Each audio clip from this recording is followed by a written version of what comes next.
বাংলার ইতিহাসে অনেক বীরের নাম আছে যারা স্বাধীনতার জন্য মুঘল সাম্রাজ্যের চোখে চোখ রেখে লড়াই করেছেন।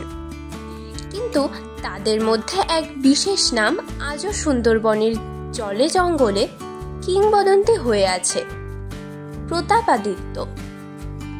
স্বাগতম আপনাদের প্রিয় ইউটিউব চ্যানেল ছায়া ইতিহাসে।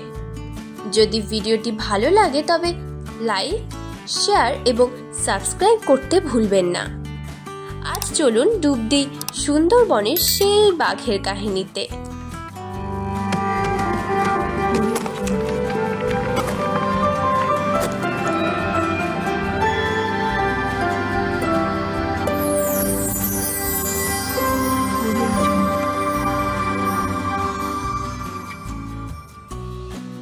প্রতাপাদিত্য জন্মেছিলেন ষোড়শ শতকের শেষ ভাগে যশোরের প্রতাপপুরে।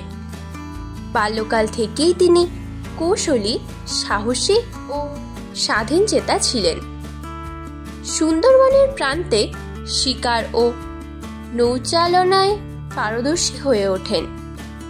তার পিতা রাজা বাসুদেব রায় ছিলেন এক ছোট্ট রাজ্যের শাসক, কিন্তু মুঘলদের প্রভাব তখন ক্রমশ বাড়ছে। রাজত্ব লাভ ও ক্ষমতার বিস্তার। পিতার মৃত্যুর পর প্রতাপাদিত্য সিংহাসনে বসেন। তিনি শুধু রাজত্ব রক্ষা নয়, বরং আশেপাশের ছোট রাজ্যগুলোকে একত্রিত করতে থাকেন। সুন্দরবনকে তিনি গড়ে তোলেন দুর্গম দুর্গে, যেখানে জলপথ ও বনপথ মিলিয়ে শত্রুর প্রবেশ প্রায় অসম্ভব। মুঘলদের সাথে প্রথম সংঘাত। আকবরের মৃত্যুর পর মুঘল সাম্রাজ্যে কিছুটা বিশৃঙ্খলা দেখা দেয়, কিন্তু বাংলায় সুবাদার মানসিংহ ক্ষমতা মজবুত করতে থাকেন। প্রতাপাদিত্য মুঘলদের কর দিতে অস্বীকৃতি জানান। প্রথম সংঘাতে তিনি গেরিলা কৌশলে মুঘল বাহিনীকে পরাস্ত করেন। তার নৌকা বাহিনী ছিল অত্যন্ত শক্তিশালী, যা সুন্দরবনের নদীপথের শত্রুর গতি রুদ্ধ করত। নৌযুদ্ধের কৌশল।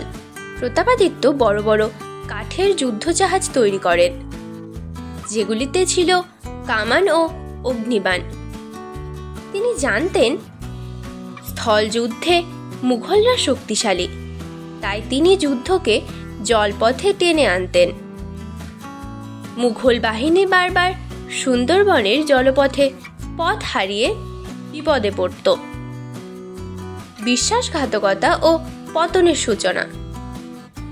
কিছু প্রতিবেশী রাজা প্রতাপাদিত্যের শক্তি দেখে ঈর্ষান্বিত হয়ে মুঘলদের সাথে যোগ দেন। অভ্যন্তরীণ দ্বন্দ্ব এবং গুপ্তচরের তথ্য ফাঁস হওয়ার ফলে মুঘলরা প্রতাপাদিত্যের দুর্বলতা জেনে যায়। 1611 খ্রিস্টাব্দে সুবাদার ইসলাম খান বিশাল বাহিনী নিয়ে প্রতাপাদিত্যের রাজ্যে আক্রমণ চালান। প্রতাপাদিত্য সাহসের সাথে প্রতিরোধ করেন, কিন্তু এবার শত্রুপক্ষ ছিল 3 দিক থেকে ঘিরে। তার অনেক বিশ্বস্ত সেনাপতি নিহত হন।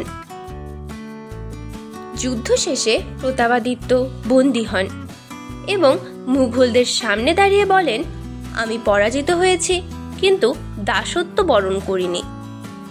তাকে দিল্লিতে নিয়ে যাওয়া হয় এবং পরবর্তী জীবনের কোনো খবর ইতিহাসে নেই। অনেকে বলেন তিনি বন্দিদশাতেই মারা যান। ভিডিওটি ভালো লাগলে লাইক করুন, কমেন্ট ও শেয়ার করুন, আর অবশ্যই ছায়া ইতিহাসকে সাবস্ক্রাইব করুন। পরবর্তী ভিডিওতে দেখা হবে আরেক অজানা ইতিহাস নিয়ে। ধন্যবাদ।